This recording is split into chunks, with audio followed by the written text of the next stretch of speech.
Fala aí, galera, beleza? Vamos dando continuidade aí às nossas aulas de sociologia. Hoje vamos falar sobre dois processos culturais interessantes: endoculturação e aculturação.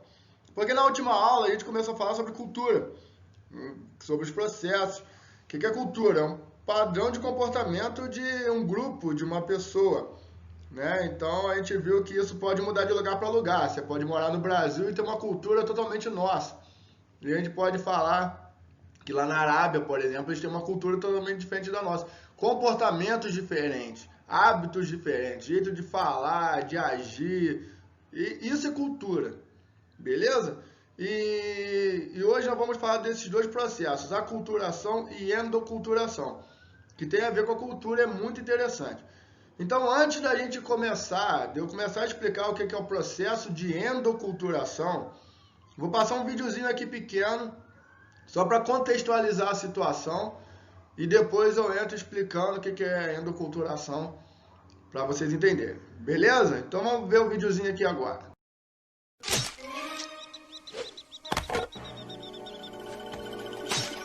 E aí, como é que tá indo com as atrapalhadas? Não são atrapalhadas, são amigas da Jane. Ah, dá no mesmo. Eu não confio em ninguém que use roupa. O que elas querem esconder, hein? Eu gosto das amigas da Jane. Elas cheiram bem. Tá, elas podem cheirar como quiserem, mas eu tô avisando, fica de olho, Tarzan. Logo a Jane vai querer que você haja como um civilizado. E aí pode dar adeus aos cipós e vestir calças. Jane não quer que eu...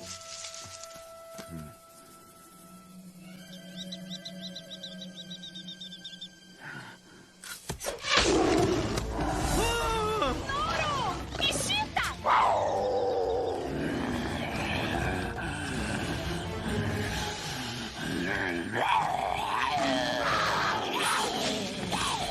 Ah, assustamos elas, hein?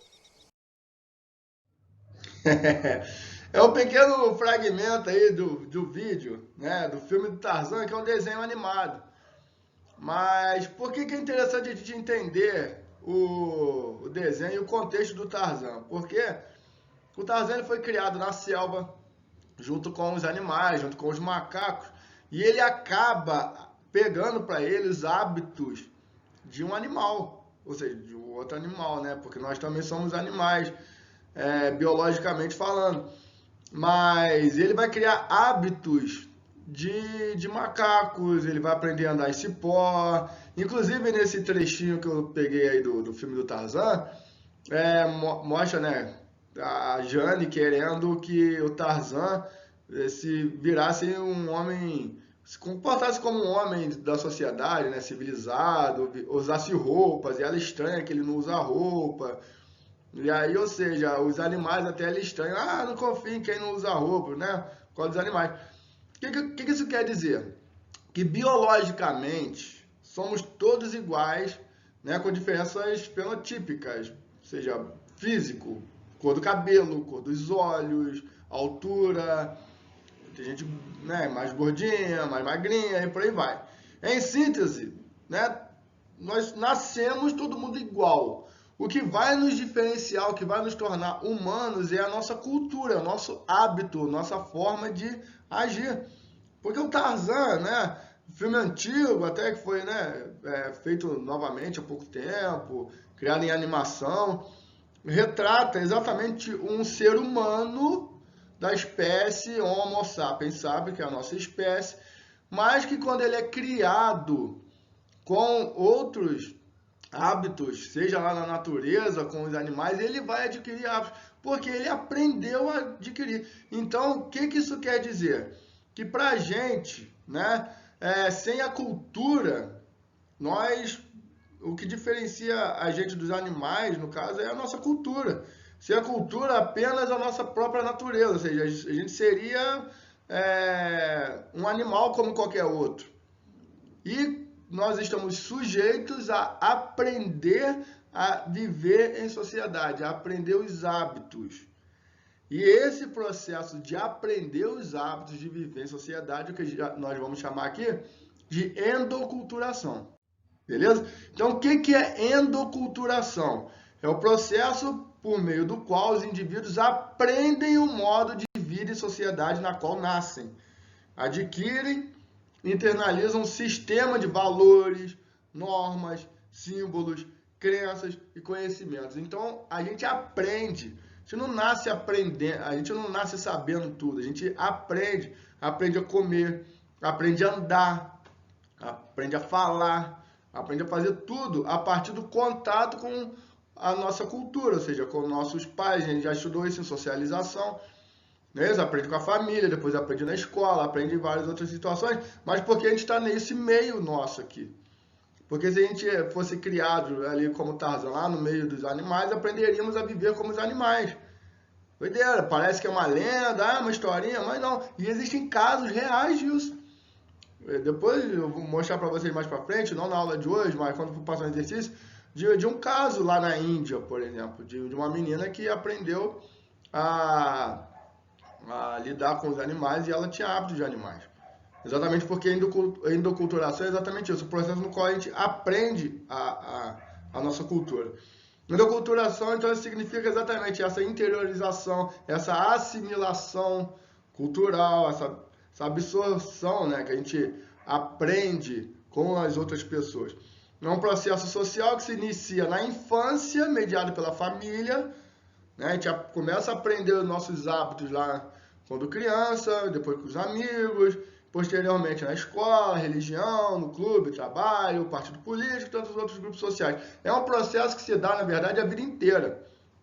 Não termina, né? Porque se a gente está aqui no Brasil e a gente decide morar em outro país, com uma cultura totalmente diferente, aos poucos a gente vai aprendendo a nova cultura. Ou seja, a gente aprende a cultura a vida inteira. A gente pode mudar de hábito a vida inteira. Beleza? Então esse é o processo que a gente chama de endoculturação. A endoculturação ela acontece de duas formas. De forma sistemática, quando ela se dá através de mecanismos e instituições de transmissão de conhecimento, como por exemplo na escola, você pode aprender muitas coisas na escola, num cursinho, né? Pode fazer um cursinho e aprender outras coisas. E ela pode acontecer de forma assistemática, que é quando os indivíduos adquirem esse conhecimento a partir da experiência do cotidiano. Um exemplo, lá o vaqueiro no Nordeste, que ele já aprende, né, isso aí desde criança, transmitido de pai para filho.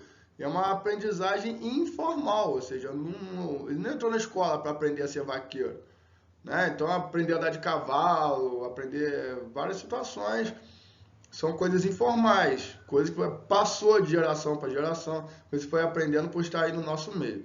Beleza? Esse é o processo que a gente chama de endoculturação, é o processo no qual a gente aprende. A gente não nasce pronto, a gente nasce um ser biológico sem nenhuma informação na nossa cabeça. O que a gente vai aprendendo ao longo da vida, é o que a gente vai aprendendo observando as outras pessoas, nossos pais são exemplos, daí a nossa língua portuguesa. Por que a gente fala português? Porque nós nascemos no Brasil, a nossa língua pátria aqui é o português. Se a gente se nós nascêssemos, né, lá na Argentina, falaríamos espanhol. Se a gente tivesse nascido na Inglaterra, falaríamos inglês. Beleza, galera? Agora vamos falar de aculturação. Aculturação é diferente de endoculturação. Endoculturação é o processo no qual a gente aprende a cultura. Então você aprendeu a sua cultura, você já é crescidinho, você já tem uma forma de agir, uma forma, né, cultural. Só que agora a gente pode, muitas vezes, trocar culturas ou até mesmo aprender uma nova cultura. E esse é o processo de aculturação. Então é um processo de troca ou fusão entre culturas. Então, sei lá, você pega um português e o índio na época lá da colonização. Duas culturas totalmente diferentes. Pode haver trocas de cultura e fusão, né? O que é fusão? Você fundir as duas culturas, trocarem informações, trocarem hábitos. Que foi o que aconteceu, eu vou dar exemplo disso daqui a pouco. Então esse processo ocorre através do contato prolongado ou permanente entre duas ou mais culturas que permutam entre si seus valores, conhecimentos, normas, hábitos, costumes, símbolos, enfim, seus traços culturais. Nesse processo, a cultura se caracteriza como uma doadora e outra receptora. Então, veja bem, então, quando a gente tem contato entre culturas diferentes, isso ficou muito claro, principalmente pós século XV, pós-globalização. Eu sei que globalização é um conteúdo que nós vamos falar melhor no ano que vem, mas a globalização é basicamente a integração entre todos os povos do mundo, onde começou-se a haver trocas de informações e de pessoas, né? Vamos dizer assim. Então, uma cultura japonesa, ela começou a se difundir mais pelo mundo, a cultura norte-americana, né? A gente vai falar isso ao longo da coisa, ao longo da aula. Nesse processo, uma cultura, então ela pode ser doadora e a outra receptora, mas isso não é uma regra geral, né? Porque esse processo ele pode acontecer de forma recíproca. Como assim? Uma troca. Então, uma cultura pega hábitos de uma e a outra pega hábitos da outra, dependendo da forma de aculturação. Porque nós vamos dizer que a aculturação ela pode ocorrer de 3 formas. Daqui a pouco a gente vai ver isso. Então, um dos melhores exemplos de aculturação que a gente pode já dar logo agora no início é lembrar aqui da colonização, a chegada dos portugueses. Olha só que choque cultural que deve ter sido a chegada dos portugueses aqui no Brasil na época dos índios. Na época dos índios não, né? Porque os índios ainda estão aqui. Mas na época lá da colonização, lá no século XV. Ainda estão aqui, até feio de falar, né? Eles deveriam estar aqui para sempre. Vamos falar, ainda estão aqui. Porque vai exterminar os índios? Nem besteira, né? A gente acaba pegando alguns hábitos de linguagem muito feio. Os portugueses que vieram aqui dizimar os índios falam, eles ainda estão aqui. Nada a ver, né? Tem que estar mesmo e aumentar o número deles. No final das contas, quem são os invasores somos nós, né? Que viemos aí dos portugueses. Mas vamos lá. Nesse processo de chegada aí dos portugueses, imagina o choque cultural. O índio pelado, não usava roupa, pintava a cara, né? Pintava o rosto. E chegam os portugueses de roupas com hábitos totalmente diferentes. E nesse processo aí, por que rola a aculturação? Porque a troca de hábitos. A troca material, então tem aí na imagenzinha os índios com um espelhinho, né, olhando, um material que até então ele não conhecia. E os portugueses, ao mesmo tempo, eles vão pegar hábitos dos índios. Porque os portugueses vão, por exemplo, pegar hábito de tomar banho todos os dias, que não era hábito na Europa. Né? Exatamente por causa do frio e tal. Os índios sim tomavam banho todos os dias. Então esse hábito vem dos índios. O hábito que os portugueses vão pegar de fazer chá, de pegar coisas da natureza. Então são hábitos indígenas. Então há a troca aí, né? A troca cultural. Esse processo então é a aculturação nesse processo recíproco. Só que o processo de aculturação, esse aqui é interessante. Ele ocorre em todas as suas formas, né? Tanto de hábitos quanto material. Só que é muito mais recorrente, ou seja, é muito mais fácil, vamos dizer assim, a aculturação quando ela é feita no plano material da cultura. Então, é mais fácil você absorver e mais fácil você aceitar a troca cultural. Como assim? Então, vou dar 2 exemplos. Lá no passado, o disco vinil. De repente você nem tenha pego o disco vinil, nem sabe o que é. Mas era uma forma de ouvir música, né? Pegava um discão lá, colocava no toca-disco, botava ali a agulhinha e ouvia a música. Tinha que virar ao lado ali quando ele acabasse. Passou um tempo, CD. Caraca, CD, muito maneiro. Ouvindo música lá no CDzinho, não precisava virar, o somzinho mais limpinho, pequenininho. Depois veio MP3, deve ter pegado MP3.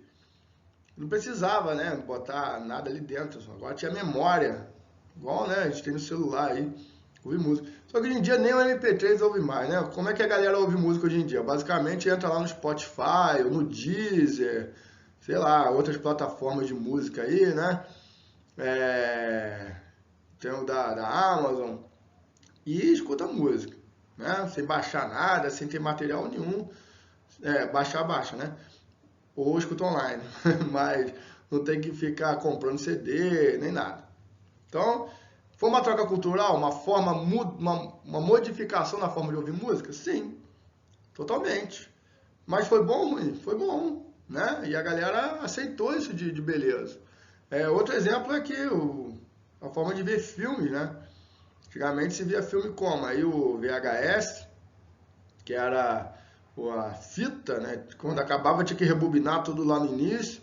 Depois veio o DVD, que já foi uma troca gigantesca.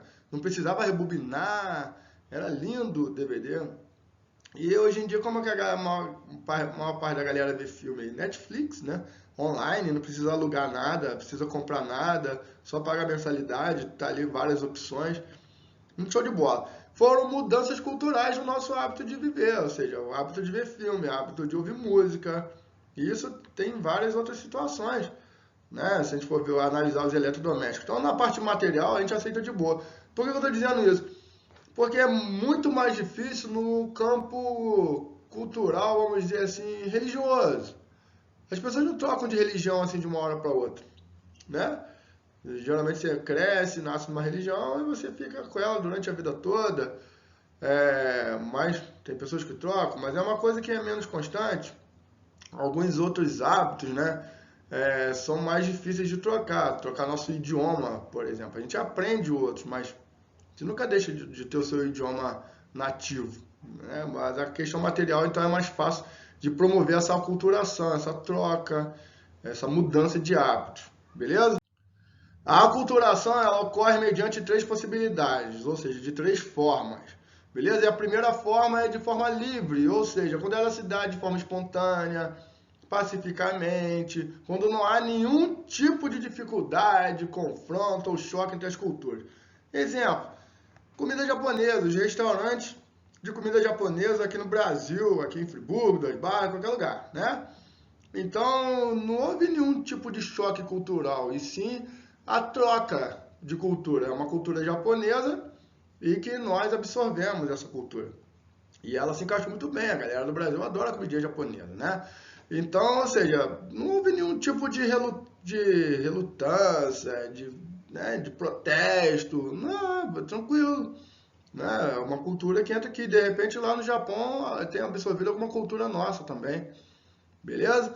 Outro exemplo, tem aqui uma menina, parece ser árabe, tocando um instrumento percussivo de origem africana, e ela tá feliz ali, beleza? Então, você vê, né? É uma troca. Aqui no Brasil, que tem de instrumento percussivo, que era africano, e que nós introduzimos aqui na nossa cultura, então esse processo é aculturação, é troca, né? O berimbau, lá na capoeira, e é show de bola. Isso é uma troca cultural maneira, de forma livre, espontânea, pacífica, beleza? Outro exemplo de aculturação livre, também, mais ou menos, é o que a gente vai chamar aí de sincretismo, beleza? É uma aculturação também, que é uma fusão aqui. O sincretismo, ele é muito mais característico, né? No Brasil vai dizer que é o exemplo mais emblemático no campo religioso, sincretismo religioso, que é o quê? Na verdade, a fusão de várias crenças, de várias formas, de várias matrizes culturais, várias formas de pensar a religião, né? Que no caso, tanto parte dos nativos, africanos e europeus.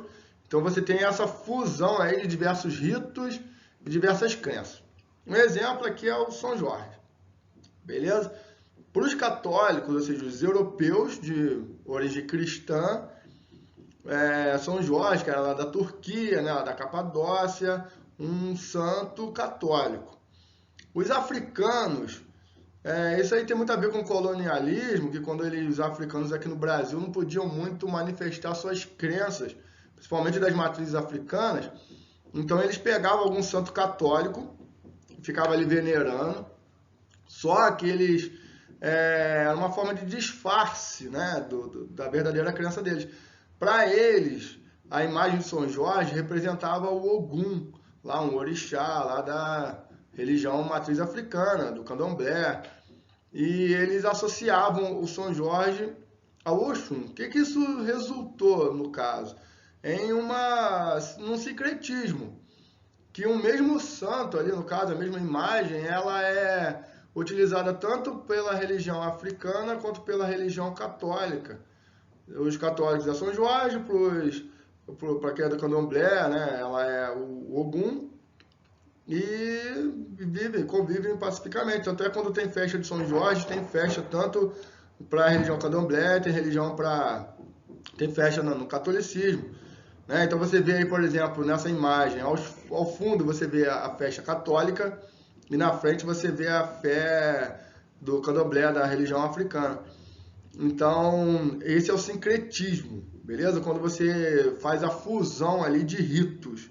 Isso de forma pacífica, né? Embora tenha acontecido o sincretismo exatamente porque os escravos não podiam manifestar a sua fé e tinham que fingir que estava na religião africana. Daqui a pouco eu vou até falar disso.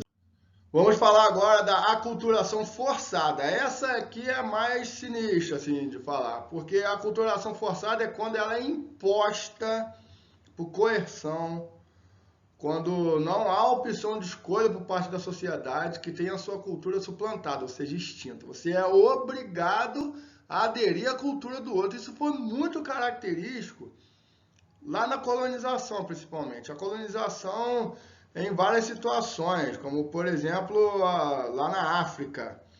Né? A colonização africana ela foi muito mais penosa e sinistra do que a colonização aqui no Brasil. Claro que aqui houve também a colonização forçada. A gente pode citar aqui, por exemplo, no Brasil, o fato da imposição aos índios brasileiros a ter que aderir aí à religião cristã. Os índios já tinham a sua religião, então eles são impostos aí a ter o batismo cristão, né, depois da chegada dos portugueses. Eles têm que aderir à religião cristã, reza-se a primeira missa no Brasil. Então essa é uma característica de imposição forçada aí da cultura europeia, da religião cristã aqui no Brasil. Na África, isso foi muito mais sinistro, porque na África, pegando aí alguns locais de colonização africana, os africanos tiveram que mudar sua religião, também como nos brasileiros, mas tiveram que, né, os índios brasileiros, mas tiveram que usar roupas que até então eles não utilizavam, tiveram que mudar sua forma de alimentação, porque eles começaram a plantar, a fazer uma agricultura voltada ao abastecimento da Europa, tiveram que mudar sua língua nativa, tiveram que aprender a língua nativa, mas não é só aprender por troca, por estar vivendo junto, não. Eles foram proibidos de conversar na sua língua nativa e tinham que aprender obrigatoriamente a língua do colonizador. Por isso que muitos países africanos falam inglês, falam francês, português, por aí vai. Então eles foram forçados. Isso é o que a gente vai chamar de aculturação forçada, beleza? Essa aculturação forçada, ela anda junto com uma outra característica que a gente vai chamar de etnocentrismo. O que é o etnocentrismo? É um fenômeno embasado na crença que uma cultura e uma etnia é o centro do universo e por isso ela deve dominar outras culturas. O etnocentrismo ele acompanha muito o eurocentrismo, beleza? O que é etnia? Antes da gente falar, né, de etnocentrismo, vem de palavra etnia. Etnia é um conjunto de povos que tem aí uma cultura, suas crenças, hábitos, língua, muito parecido. É um povo, beleza? Etnia é um povo. E esse povo europeu que tinha a crença, né, como a religião cristã, seus hábitos, suas roupas, sua cultura, seu jeito, eles achavam que aquilo era o centro do universo, ou seja, daí vem a ideia de eurocentrismo, né? O eurocentrismo é um fenômeno dominador baseado na crença de que a Europa é o centro, que a Europa é o certo, que tudo que estava fora da Europa era errado. Por isso que o colonizador, quando ele vem para a América, ele chega aqui arrasando as culturas, arrasando os índios. Eles chegam lá na África também arrasando os colonizadores, os colonos, né? Os colonizados lá da África, fazendo eles de escravo, porque não consideravam nem eles como humanos. Então o eurocentrismo era sinistro. Então o pensamento etnocêntrico dos europeus que conquistaram, né, territórios na África, América, Oceania, ficou conhecido como eurocentrismo. E eles, né, acreditavam que eles eram civilizados. Civilizados eram os europeus, os norte-americanos, enquanto que as demais populações eram consideradas selvagens, primitivas e atrasadas, e por isso deveriam pegar os hábitos deles. Então essa questão da aculturação forçada anda muito ali com o etnocentrismo, que é a questão de olhar para outra cultura não como uma coisa legal, uma coisa boa, e assim olhando como uma coisa atrasada, selvagem, e daí a ideia de acabar com aquela cultura e eles terem que adotar a minha. E aí a gente lembra da última aula, quando a gente falou de relativismo cultural, que é exatamente o quê? O processo da gente olhar para outra cultura de fora e entender, do ponto de vista deles, entender que geograficamente é diferente, que tem todo o contexto histórico diferente, que a gente não pode em nenhum momento chegar e impor, né? Do jeito que os europeus chegaram e impuseram sua religião, sua vontade aqui no Brasil e nos outros países. Totalmente errado do ponto de vista. Nem pode chegar num país e impor sua cultura, impor seus hábitos e falar que aquela cultura é errada, é inferior. Isso está muito errado, muito errado. Inclusive, isso eu vou passar para vocês no exercício, quando eu for passar dessa aula, uma situação de ainda hoje, estamos falando de 2020, século 21, de algumas religiões cristãs que vão lá para as tribos indígenas catequizar os índios. Ué, não é a mesma coisa que os portugueses fizeram? Cadê o respeito? Não é isso? Então a gente vive ainda hoje nesse pensamento meio que etnocêntrico, de achar que os outros são errados e que nós somos os certos. Beleza? Então a gente falou aí da aculturação forçada. Para finalizar a aula, vamos falar da aculturação planejada. Essa aculturação ela ocorre quando ela é previamente pensada, meticulosamente elaborada, com objetivos específicos a serem atingidos. Então é uma forma de a gente planejar mudar os hábitos da população. Isso pode ser para bem, beleza? Pode ser até uma coisa boa, ou pode ser uma coisa pontual. Nós temos que fazer com que a população ela mude seus hábitos. Isso pode ser em várias situações, de forma educativa, por exemplo. Mudar o pensamento do povo, sei lá, atravessar na faixa, é um exemplo. Né? E tem várias outras situações. Quando se planeja uma nova função, modificação na própria cultura ou em outra cultura. Um bom exemplo seriam as políticas públicas, ou seja, o governo que visam promover transformações no modo de vida das pessoas. Uma forma cultural, ou seja, mudar o hábito das pessoas. Isso muitas vezes pode ser para uma coisa boa. Né? Não joga lixo aqui, vamos mudar o nosso jeito, nossos hábitos de jogar o lixo na lixeira, não jogar lixo na rua. Porque muita coisa disso é cultural, tá, galera? A galera aprende a fazer isso mesmo. Muita coisa errada a gente aprende com as outras pessoas e a gente passa a reproduzir, achar que é certo. Um exemplo, tá em jogar lixo no rio. Por muito tempo, muitos anos, acreditava-se que o rio servia para jogar o que não prestava. Parecia que o rio foi criado por Deus para que você jogasse lá as coisas que não prestam na tua vida, na tua casa. E as pessoas jogavam no rio.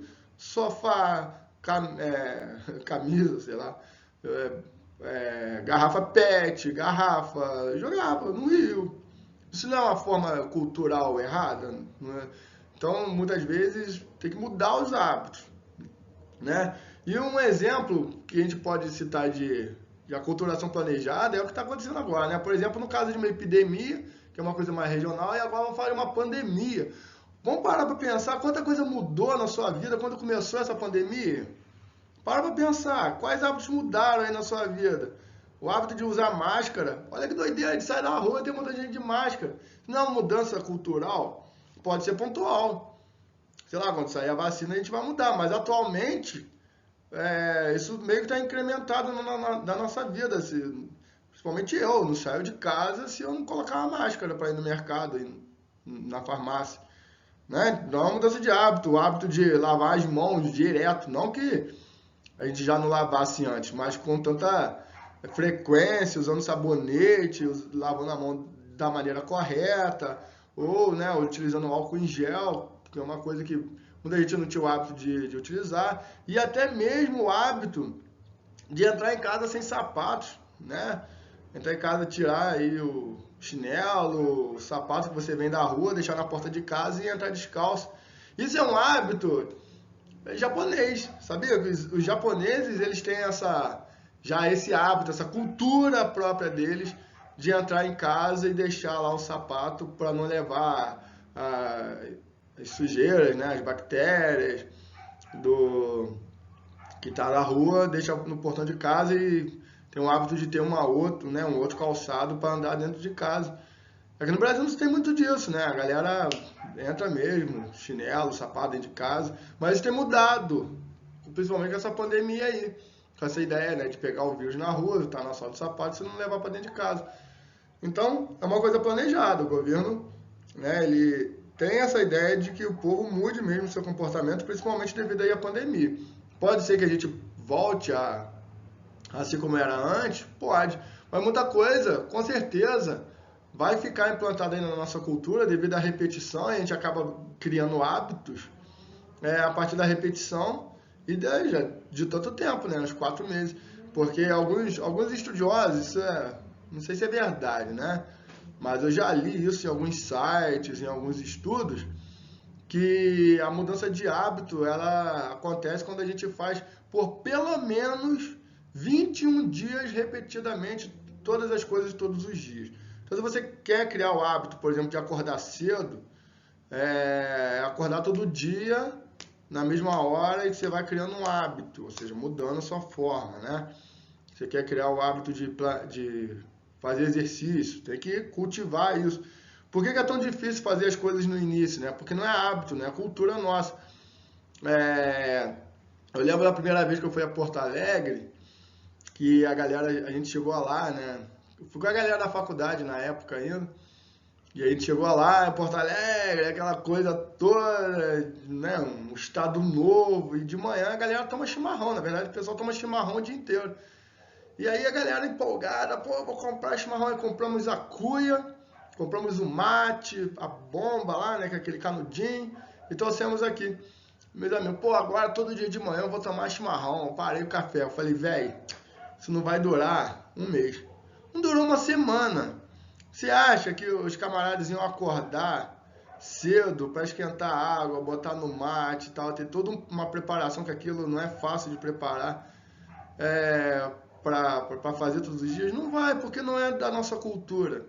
A gente pode introduzir? Pode, mas demanda tempo, demanda repetição, né? E aí a gente começa aí a introduzir uma nova cultura na nossa, que é o processo de aculturação. Show de bola, galera! Aquele abraço, espero que você tenha gostado dessa aula. A gente se fala aí na próxima. Um grande beijo, um grande abraço para vocês e até a próxima. Valeuzão!